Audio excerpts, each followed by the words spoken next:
I came home from military deployment to find my grandfather's cabin reduced to splinters and rubble. The HOA president was waiting in my driveway with a smug smile and a demolition bill for $12,000 claiming I owed back fees that never legally existed. What she didn't know, my entire family works for the federal government. Dad's FBI white-collar crime, Mom's IRS criminal investigation, sister's ATF, and me, military intelligence. You can smell the diesel exhaust still hanging in the mountain air, mixed with the sweet scent of crushed cedar logs that held 4 generations of Christmas mornings and summer fishing trips. Standing in what used to be our kitchen, I'm looking at this woman who just made the biggest mistake of her corrupt little life. See, Vivian Blackthorne thought she was bulldozing some helpless military family's cabin. Instead, she just declared war on a federal task force disguised as Sunday dinner guests. What would you do if someone destroyed your family legacy out of pure spite? Where are you watching from? Drop your location below. Let me back up 18 months to when this whole nightmare started. I'm Marcus Sterling, 52, spent 25 years in Army logistics before I got smart and retired to the mountains. My Uncle Theodore left me this little cabin on what I thought was just another pretty lake in Colorado. The old guy was always the family oddball, lived like a hermit, but somehow had money stashed everywhere. The cabin wasn't much to look at, 2 bedrooms, 1 bathroom, and a kitchen that belonged in 1970. But man, that view, sitting on the back porch with morning coffee, watching the mist rise off perfectly still water while loons called back and forth. That's what peace sounds like after decades of military chaos. The lake's shaped like a teardrop, 47 acres of pristine mountain water surrounded by 12 modest homes. Nothing fancy, just regular folks who wanted quiet retirement spots. At least, that's what I thought until I met Karen Whitmore. Karen moved in 3 houses down about 6 months after me. White BMW, white teeth, white lies. Everything about her screamed, "I don't belong here, but I'm taking over anyway." She's 48, sells real estate, and married to some city council wannabe named Derek. Within 2 weeks of unpacking, she was elected HOA president. Amazing how that works when you're the only one who actually wants the job. My first red flag should have been when she introduced herself. I was out on the dock, working on my boat engine, the Chris Craft I'd bought as a wreck and spent 3 years restoring.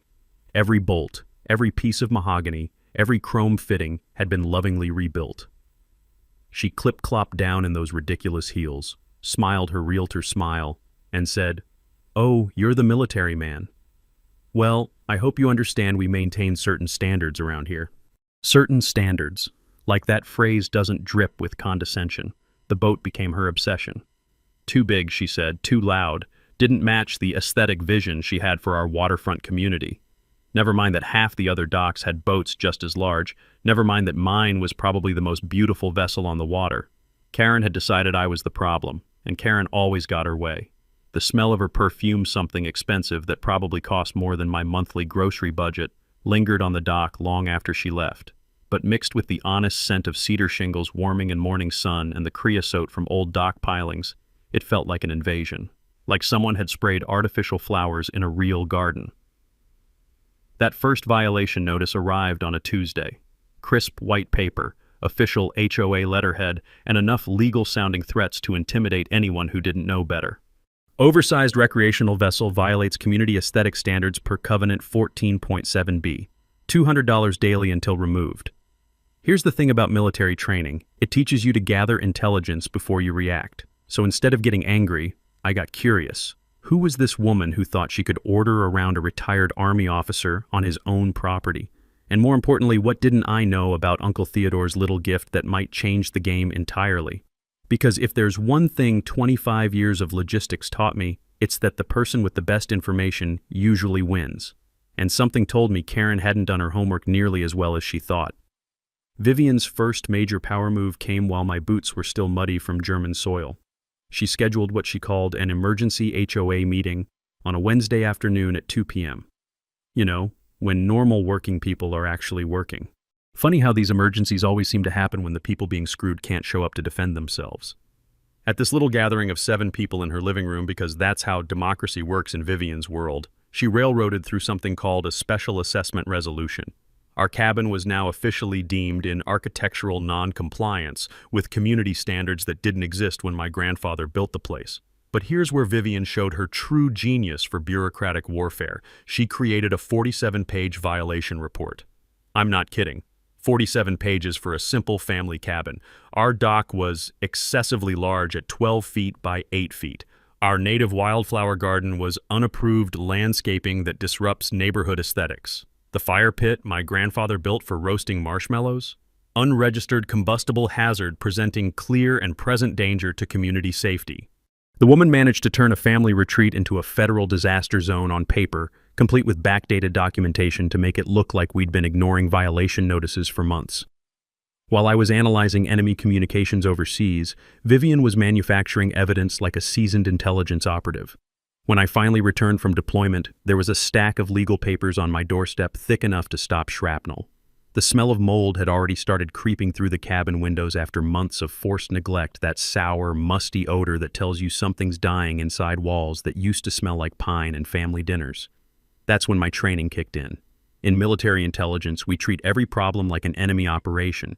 Map the players, identify motivations, trace communications, find weak points.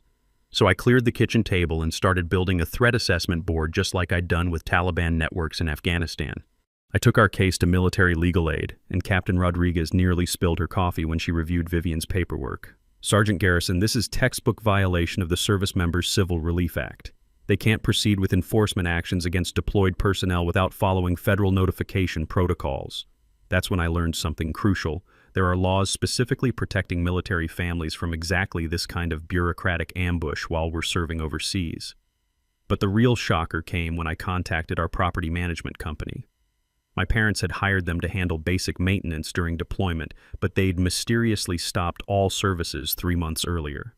The manager finally admitted the truth. Vivian had threatened their contractor license unless they abandoned our property. She'd weaponized her construction industry connections to economically isolate siege warfare with building permits. So I went deeper, using the same systematic approach I'd used to map enemy networks.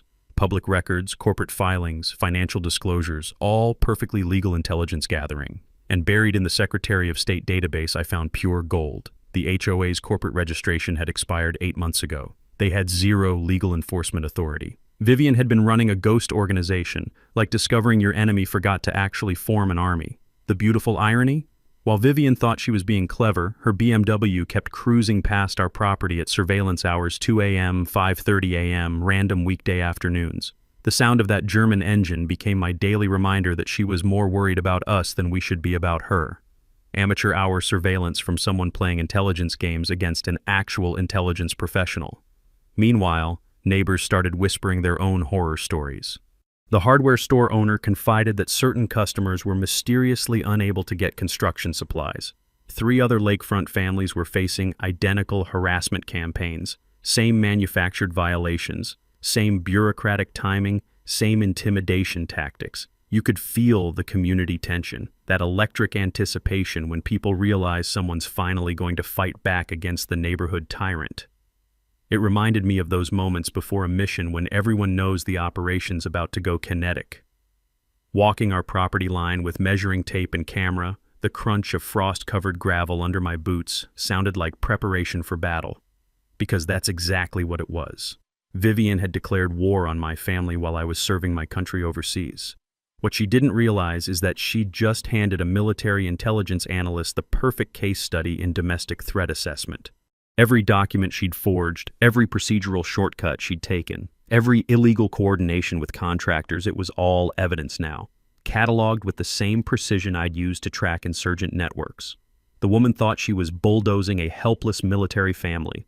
Instead, she'd given a federal employee a masterclass in how local corruption actually operates. 2 weeks later, Vivian escalated to what I can only describe as full-scale psychological warfare. She filed a public safety complaint with the county, claiming our dock posed an imminent drowning hazard to community children.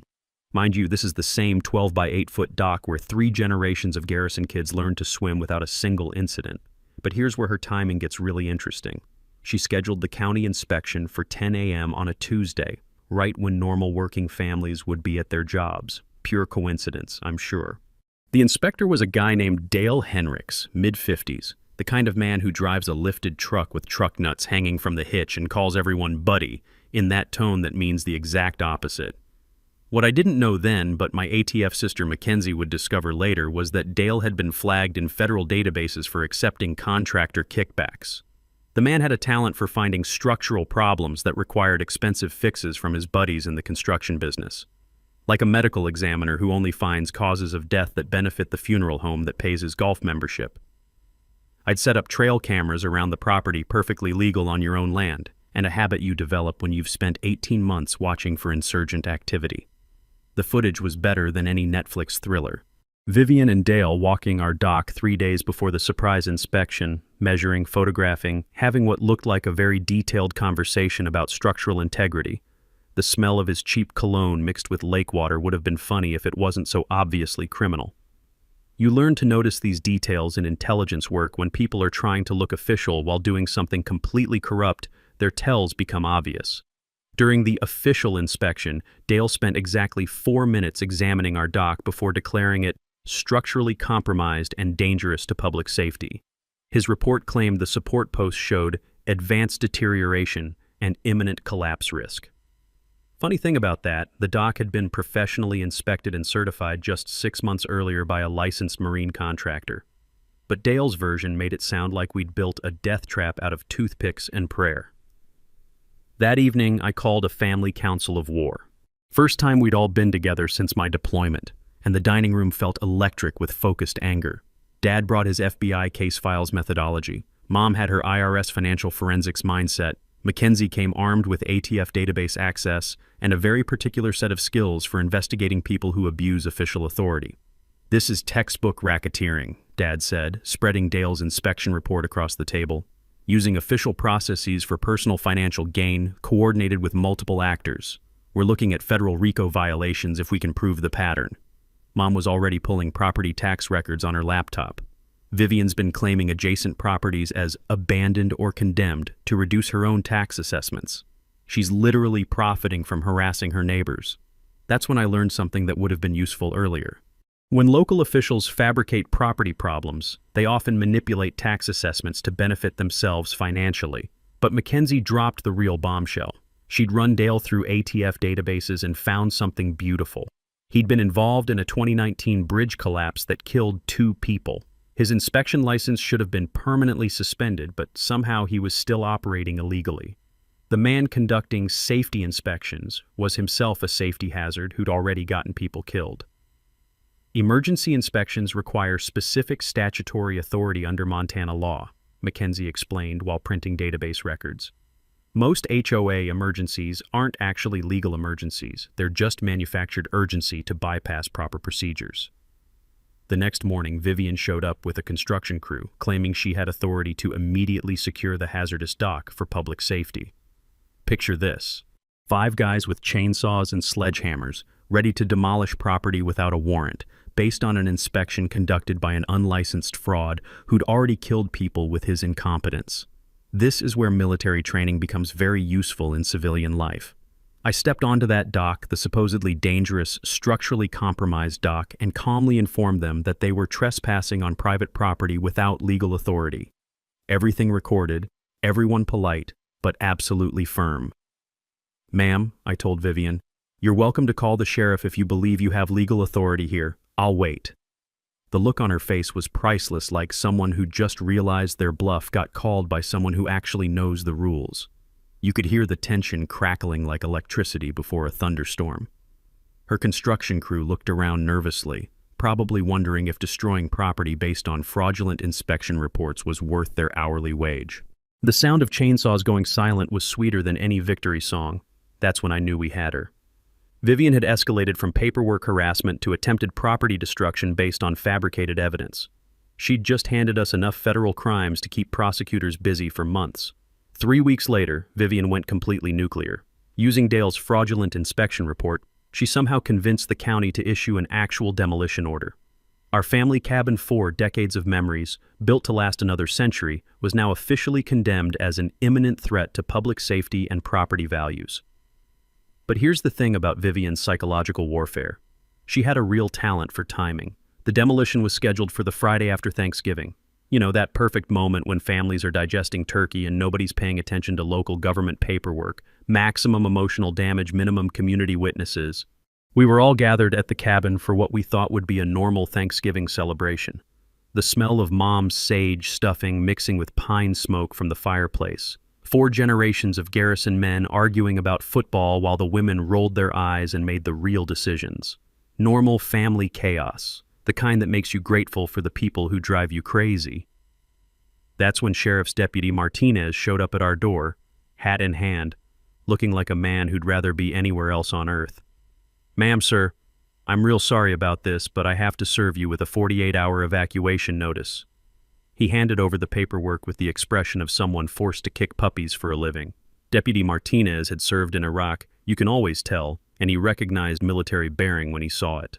"Look, Sergeant," he said quietly, "something smells fishy about this whole situation, but I'm legally obligated to serve these papers. Y'all might want to lawyer up fast." Here's what I learned about emergency demolition orders. They're supposed to require 10-day minimum notice under Montana law, with specific judicial review for properties that pose genuine public danger. But Vivian had somehow convinced a county judge that our cabin presented such immediate peril that normal legal protections didn't apply. I immediately got on the phone with military legal aid, treating this like the enemy action it was. Captain Rodriguez was furious when she heard the timeline. "Sergeant, this violates about 15 different due process requirements. Emergency demolitions need documented imminent danger, not just some inspector's opinion about dock safety." While I'm coordinating legal responses, my family activated like the federal task force we'd accidentally become. Dad called his FBI contacts about civil rights violations under color of law. When local officials abuse their authority to deprive citizens of constitutional rights, it becomes a federal crime. Mom launched an IRS investigation into Vivian's construction business, because nothing says conflict of interest like hiring your own company to demolish the property you've been harassing. Mackenzie coordinated with the sheriff's department about Dale's illegal inspection activities. Turns out 3 other counties had been wondering why their certified inspector kept finding problems that required his buddy's construction services to fix. But the real breakthrough came when Mom's IRS training uncovered something beautiful in the property tax records. Vivian had been claiming our cabin as abandoned and condemned on her own tax filings for the past 2 years, reducing her adjacent property assessments by claiming decreased neighborhood values. She'd been literally profiting from harassing us before she even started the demolition process. "She's been planning this for years," Mom said, spreading financial documents across the kitchen table like evidence at a crime scene. "Every harassment action, every manufactured violation, it's all been building towards seizing this property for her own use." Then we discovered the smoking gun. Vivian's construction business had been pre-positioned to handle the demolition. She'd hired herself to destroy our property based on fraudulent inspections conducted by an unlicensed inspector who owed her money. It was like discovering the arsonist also owned the fire insurance company. That evening, while we're frantically preparing legal injunctions and federal complaints, Vivian held an emergency HOA meeting to celebrate what she called successful resolution of community safety concerns. The woman actually invited local media to document her responsible leadership in protecting neighborhood property values. The sound of her victory speech, broadcast on local radio while we packed family heirlooms, had a particular quality that reminded me of enemy propaganda, confident lies delivered with absolute conviction. She promised the lakefront would be returned to natural beauty once the non-compliant structure was removed. Translation, available for her personal expansion plans. But Vivian made one crucial mistake in her moment of triumph. She publicly admitted to orchestrating the entire harassment campaign, on record, with media witnesses, while federal agents were building a case file that already included racketeering, conspiracy, and civil rights violations. The taste of adrenaline during that 72-hour legal marathon was familiar, the same metallic urgency I'd felt before combat operations overseas. Except this time, the enemy had just revealed their entire battle plan on live radio while standing in a minefield of federal crimes. By Monday morning, our emergency injunction was filed, federal investigations were active, and Vivian Blackthorne had no idea she'd just declared war on the entire United States government. The woman thought she was bulldozing a cabin. Instead, she'd built her own prison out of documented federal crimes. Mom's IRS training for financial crimes investigation turned out to be the key that unlocked everything. While Dad was building federal cases and Mackenzie was coordinating with law enforcement, Cordelia Garrison was doing what she does best, following the money trail that criminals always think they've hidden well enough. "Dex, you need to see this," she said, calling me over to her laptop at 2 a.m. The dining room table looked like a command center, covered with printouts, tax forms, and corporate filings. The smell of strong coffee and the glow of multiple computer screens gave the whole scene a war room atmosphere. What she'd found was beautiful in its simplicity and absolutely damning in its scope. Hidden in a maze of shell companies and legal entities, Vivian had purchased 12 acres of prime lakefront property in 2019 right next to our cabin. The land was bought through something called Serenity Development LLC, with Vivian listed as managing partner. But here's the kicker. The development permits she'd filed with the county described a $2.3 million luxury glamping resort. You know, those fancy camping experiences for rich people who want to rough it with Wi-Fi and room service. Except the permit specifically noted that development was contingent on removing all non-conforming structures from adjacent properties. Our cabin wasn't just an inconvenience to Vivian, it was literally blocking her path to becoming a multimillionaire. Mom kept digging, and the pattern became crystal clear. 5 other lakefront families had been targeted with identical harassment campaigns over the past 2 years. Same manufactured violations, same inspector, same escalating pressure tactics. But here's what made it federal crime. Vivian had been using her HOA authority to artificially create property problems, then offering to buy the problematic properties at way below market value. "This is textbook racketeering," Mom said, highlighting financial transactions on her screen.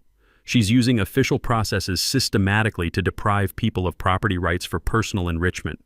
The FBI has an entire manual about this kind of scheme."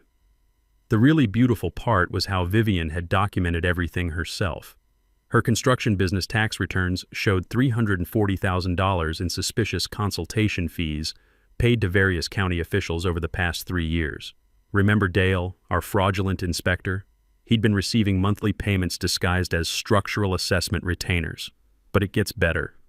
Vivian's brother-in-law happened to be the president of First Mountain Bank, the same bank that had pre-approved a $2.3 million construction loan for Serenity Development LLC.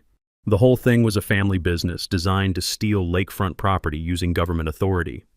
We'd uncovered what federal prosecutors call a criminal enterprise. Multiple people using their official positions in a coordinated scheme to commit crimes for profit.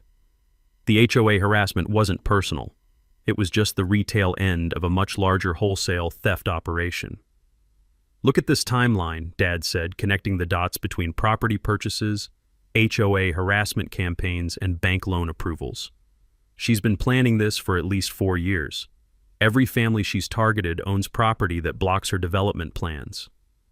That's when I realized why my military intelligence training had been so useful in fighting this.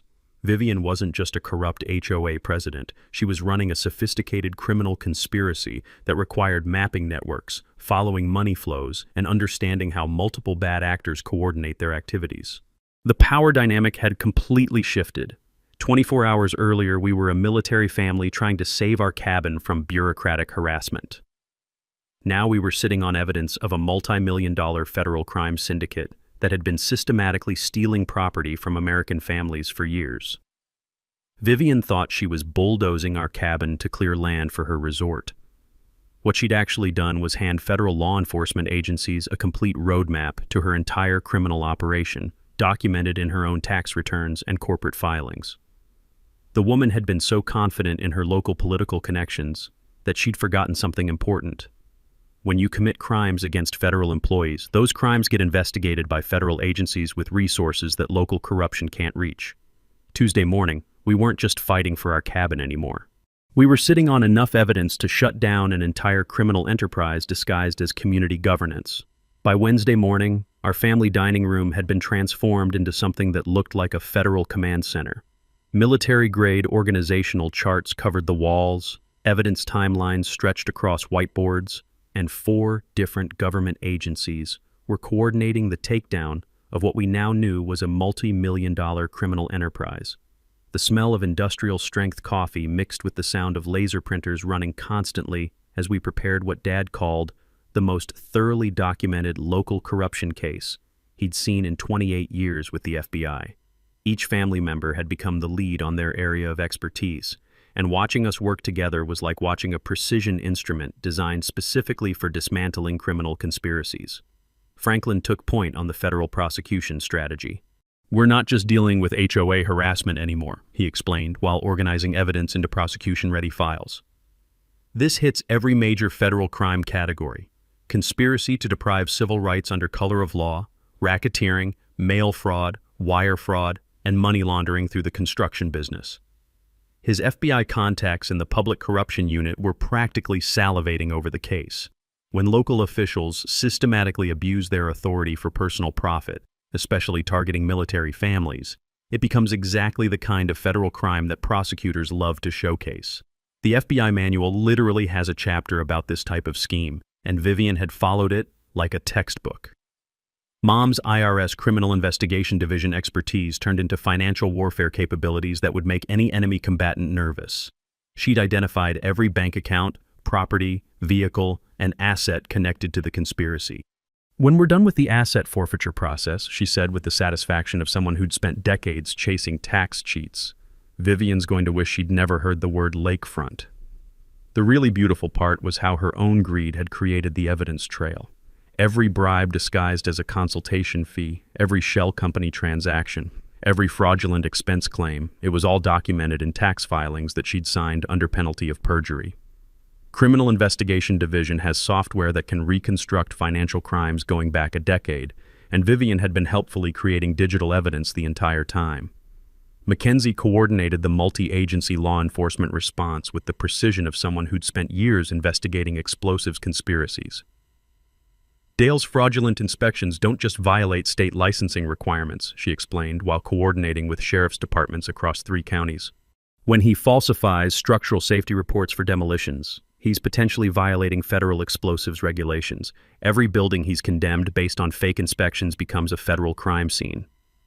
Her ATF database searches had revealed that Dale's inspection fraud patterns stretched across multiple states. The man had been systematically falsifying safety reports for profit, and at least 2 people had died in that 2019 bridge collapse that he'd certified as structurally sound. Federal prosecutors were already preparing charges that could put him away for decades. My role became what military intelligence does best: comprehensive threat assessment and strategic coordination. I created detailed operational timelines, mapped communication networks between conspirators, and developed what we call pattern analysis, showing how each crime connected to the larger criminal enterprise. But here's what made this family operation truly effective. We had legitimate federal authority backing every move. When Dad's FBI team requested surveillance authorization, judges approved it immediately. When Mom's IRS division launched asset investigations, banks cooperated without hesitation. When Mackenzie's ATF contacts coordinated with local law enforcement, sheriff's departments treated it as the federal priority case it had become. Within a week, we had a community intelligence network that would have impressed any military commander. The retired Marine who edited the local newspaper became our media coordinator. The Navy veteran who owned the surveying company provided technical expertise and detailed property assessments. 5 targeted families became cooperating federal witnesses, each contributing evidence of Vivian's systematic harassment campaigns. Even the hardware store owner, a Vietnam veteran who'd been quietly documenting which customers were being denied building supplies, turned out to have been creating an intelligence file for 3 years. "I knew something wasn't right," he said, handing over detailed records of Vivian's economic pressure tactics. "Just didn't know who to call until now."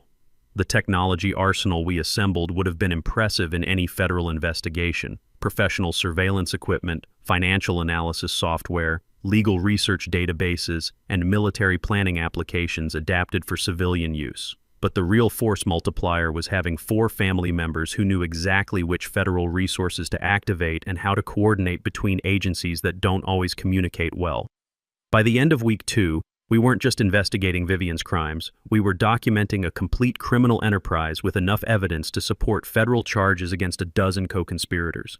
The woman who'd thought she was dealing with one helpless military family had accidentally declared war on a federal task force with unlimited jurisdiction and resources. The taste of inevitable victory was starting to mix with the coffee. Vivian had no idea that her entire criminal operation was now under federal surveillance, with every phone call monitored and every financial transaction tracked. By the third week of our investigation, Vivian must have sensed the walls closing in.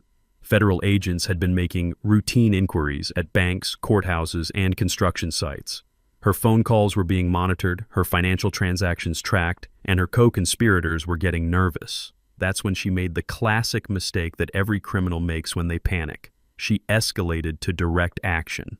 It started with what she probably thought was subtle sabotage. Maintenance contractors began showing up at our cabin during odd hours, claiming they needed to perform routine utility inspections. Except these weren't utility workers. They were guys with tools designed for destruction, not repair.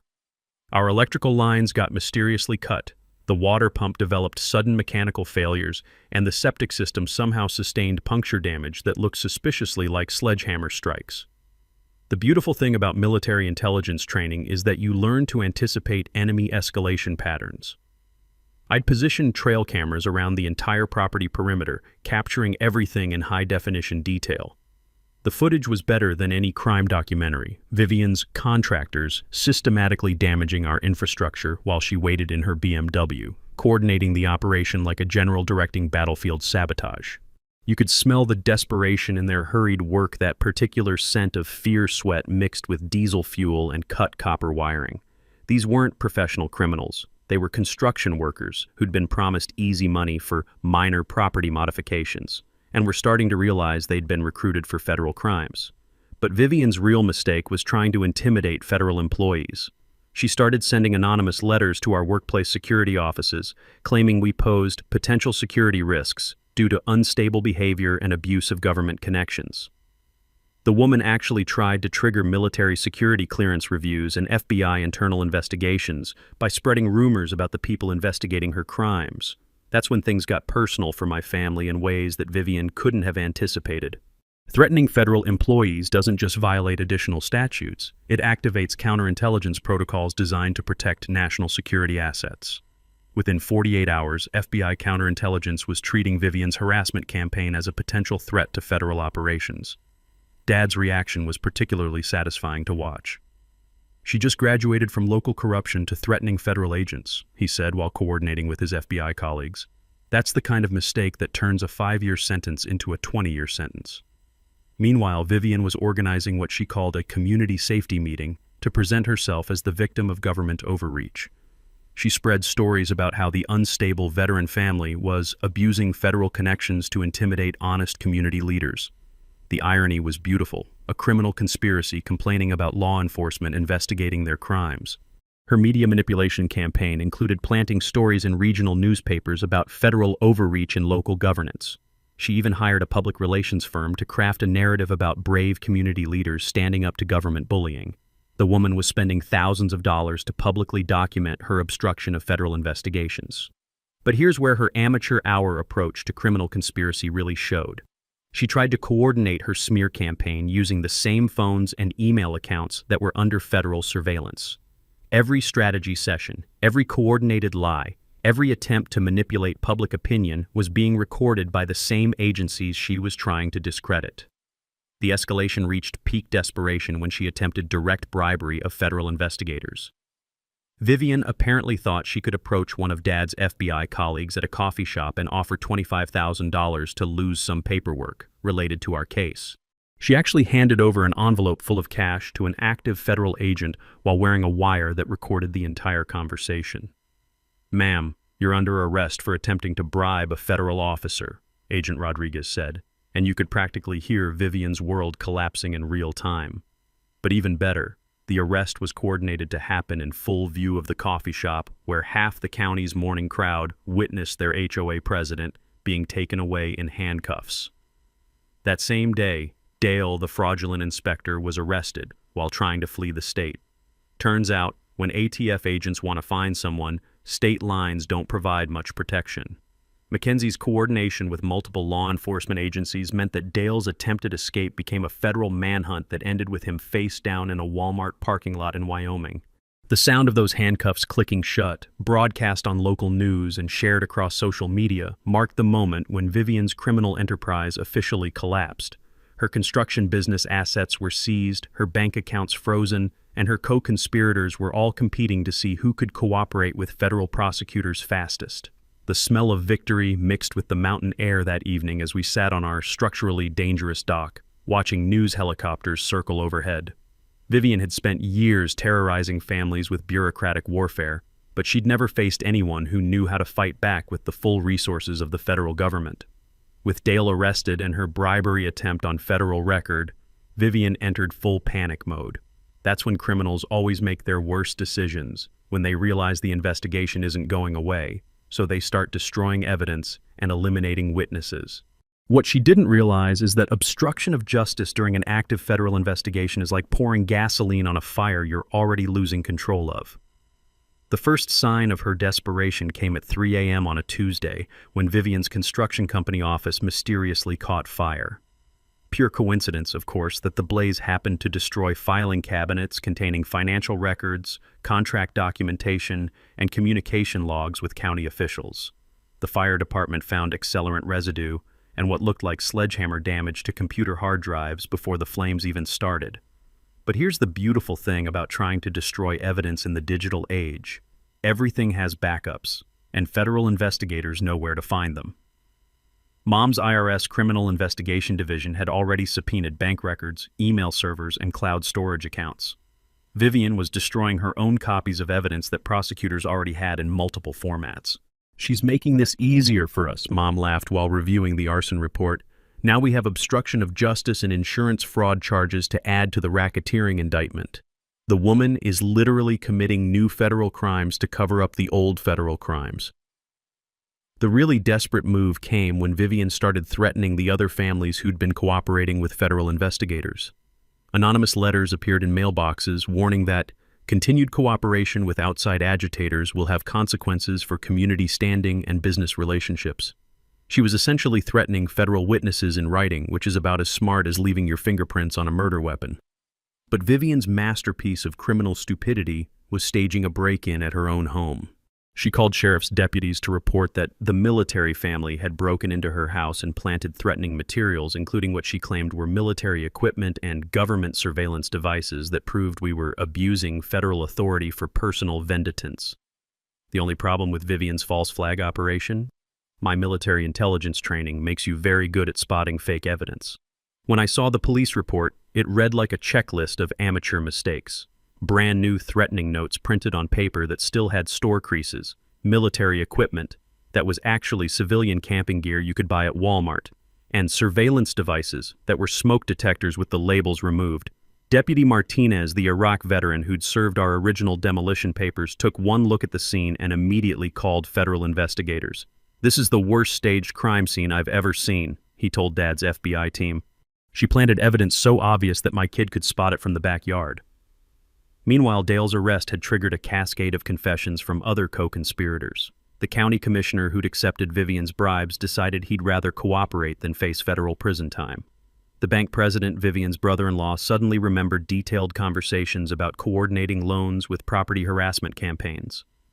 Even the construction workers who'd sabotaged our cabin were lining up to provide evidence in exchange for reduced sentences.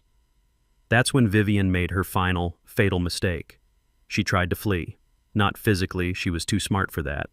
But she attempted to transfer assets to offshore accounts, liquidate properties, and create new shell companies to hide her remaining money. Every transaction was monitored by federal agencies that specialize in tracking financial crimes. "She's like a wounded animal thrashing around in a trap," Mackenzie observed while coordinating with ATF financial crimes specialists. "Every move she makes creates more evidence and involves more federal agencies. At this point, she's got violations spanning FBI, ATF, IRS, Treasury, and probably Homeland Security jurisdiction." The surveillance footage from this period shows a woman completely unraveling under pressure. Vivian's BMW was spotted at various banks, lawyers' offices, and government buildings at odd hours, as she desperately tried to find anyone who could make her federal problems disappear. The irony was that every meeting was being monitored, Every conversation recorded, every financial transaction tracked in real time.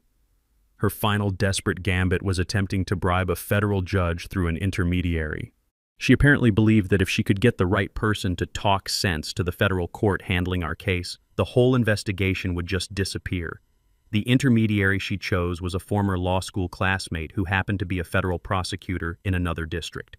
The phone call lasted exactly 43 seconds before the prosecutor hung up and immediately contacted federal authorities about attempted judicial bribery. Within hours, Vivian had added conspiracy to obstruct justice and attempted bribery of federal officials to her growing list of charges. By Friday evening, sitting on our supposedly dangerous dock with a beer and watching federal surveillance helicopters circle overhead, I realized something beautiful. Vivian had committed more federal crimes trying to cover up her original crimes than she'd committed in the original conspiracy. The woman had built her own federal prison one felony at a time. The annual Lake Serenity Community Safety Meeting was supposed to be Vivian's victory lap. She'd scheduled it for Saturday morning at the community center, complete with local media coverage and what she promised would be a special recognition ceremony for outstanding community leadership. 200 residents packed the building, expecting the usual boring HOA updates about snow removal and boat dock regulations. What they got instead was the most spectacular public downfall in Montana local government history. Vivian had no idea that every federal agency investigating her crimes had coordinated to make this the grand finale of their case. FBI agents were positioned throughout the audience, looking like concerned citizens. ATF investigators sat in the back row with video equipment. IRS criminal investigation agents occupied strategic positions near the exits. Even the U.S. Attorney's Office had sent prosecutors to witness what they knew would be Vivian's final public appearance as a free woman. The Garrison family entered together with me in full dress uniform leading the way. The community reaction was immediate and powerful applause that started with the veterans in attendance and spread throughout the room. You could feel the energy shift as people realized this wasn't going to be Vivian's show anymore. But Vivian was still playing her role as the misunderstood community leader. She took the podium with that confident smile she'd perfected over 3 terms as HOA president and began what she clearly thought would be her vindication speech. Ladies and gentlemen, I want to address the recent unpleasantness caused by certain individuals who've chosen to use their government connections to intimidate and harass dedicated community volunteers, she began, looking directly at our family. I've always believed that Lake Serenity should be a place where honest, hard-working families can pursue the American dream without interference from outside agitators. The crowd was getting restless, murmuring among themselves as neighbors who'd been harassed by Vivian's schemes recognized the lies being presented as community service. She doubled down, claiming credit for removing safety hazards and non-compliant structures that threatened property values and family safety. That's when I requested permission to address the community as a concerned military family. The crowd went silent as I connected my laptop to the projection system and began displaying surveillance footage of Vivian's contractors systematically sabotaging our property. Ladies and gentlemen, what you're seeing is documented evidence of criminal conspiracy captured over the past month of federal investigation, I announced. The room erupted as people watched Vivian's hired thugs cutting electrical lines, damaging water systems, and destroying property while she coordinated from her BMW. Dad stood up and identified himself as FBI Special Agent Franklin Garrison. The authority in his voice cut through the crowd noise like a blade. I'm here to inform this community that the federal investigation into systematic civil rights violations, racketeering, and public corruption has resulted in multiple federal indictments. But the real showstopper was when Dale the inspector was walked into the room in handcuffs, escorted by ATF agents. The crowd gasped as they realized the man who'd condemned their neighbors' properties as safety hazards was himself a federal fugitive who'd been falsifying inspection reports for profit. She paid me to fake safety reports on properties she wanted to acquire, Dale announced to the packed room, his voice breaking with the weight of confession. Every violation, every condemnation order, every emergency demolition, it was all coordinated to steal lakefront property for her development project. That's when Vivian's composure finally cracked. She started screaming about government overreach and persecution of honest citizens, but her voice was drowned out by the crowd's reaction as they realized the scope of the conspiracy that had been terrorizing their community for years. Mom took the floor next, presenting her IRS findings with the precision of a financial forensics expert. The defendant used her construction business to launder bribes, evade taxes on $340,000 in unreported income, and systematically defraud the federal government while harassing military families. 5 other targeted families stood up to give testimony about identical harassment campaigns. Business owners described economic intimidation, and the hardware store owner presented 3 years of documentation showing how Vivian had weaponized building supply access to pressure neighbors. The room atmosphere was electric, with the kind of justice that people rarely get to witness in person. This wasn't just about our cabin anymore. It was about an entire community realizing that the person they'd trusted with authority had been systematically abusing that trust for personal profit. Vivian made one final desperate attempt to maintain control. "This is a vendetta by federal employees who can't accept legitimate community governance," she shouted, but her words were lost in the sound of handcuffs clicking as FBI agents moved in for the arrest.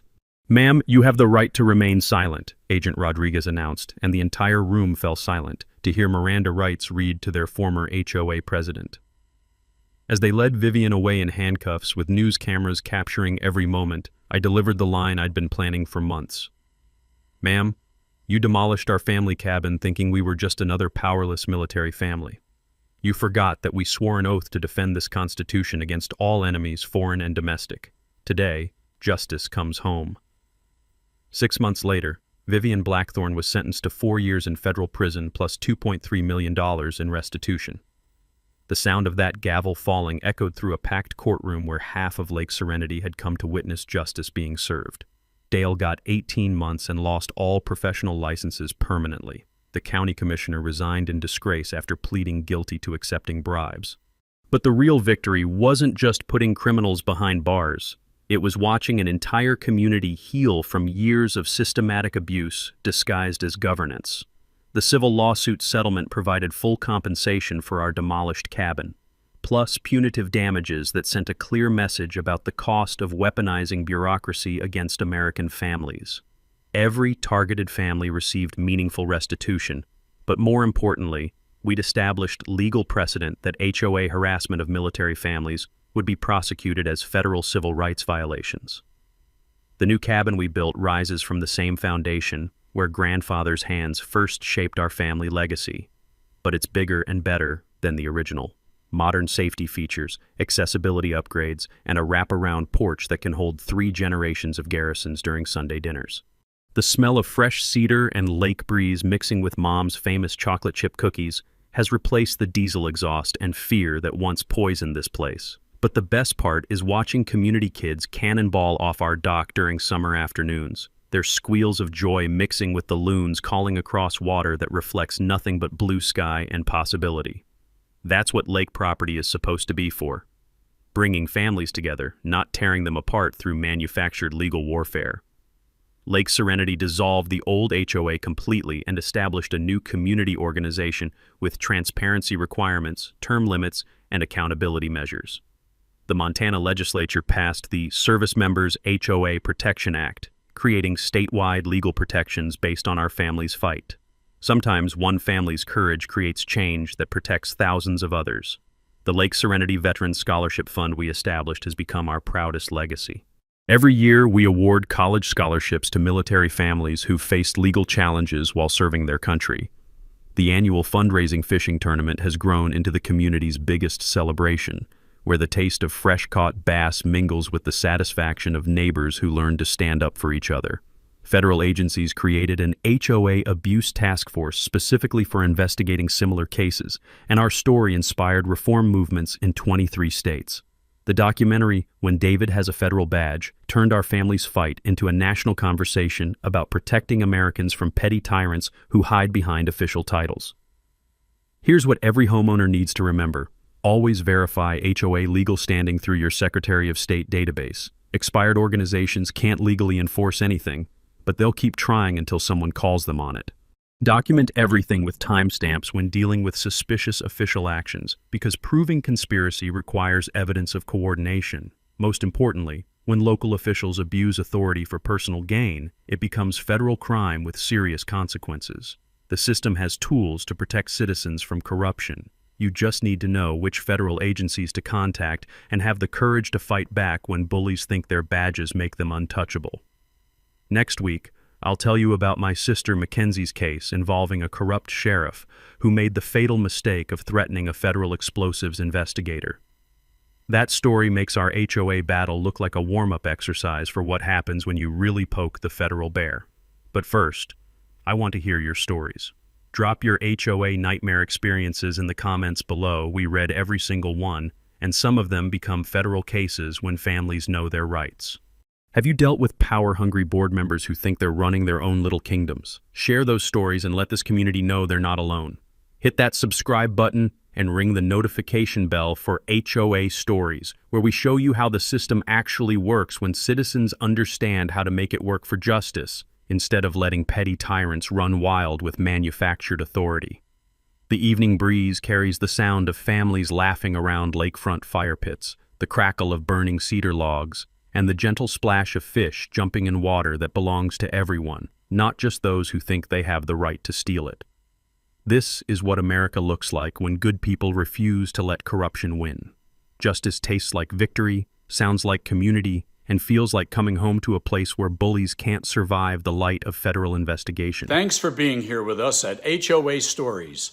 If you enjoyed today's showdown and seeing an HOA Karen get put in her place, click like, sound off in the comments, and subscribe to catch the next week's drama. You don't want to miss it.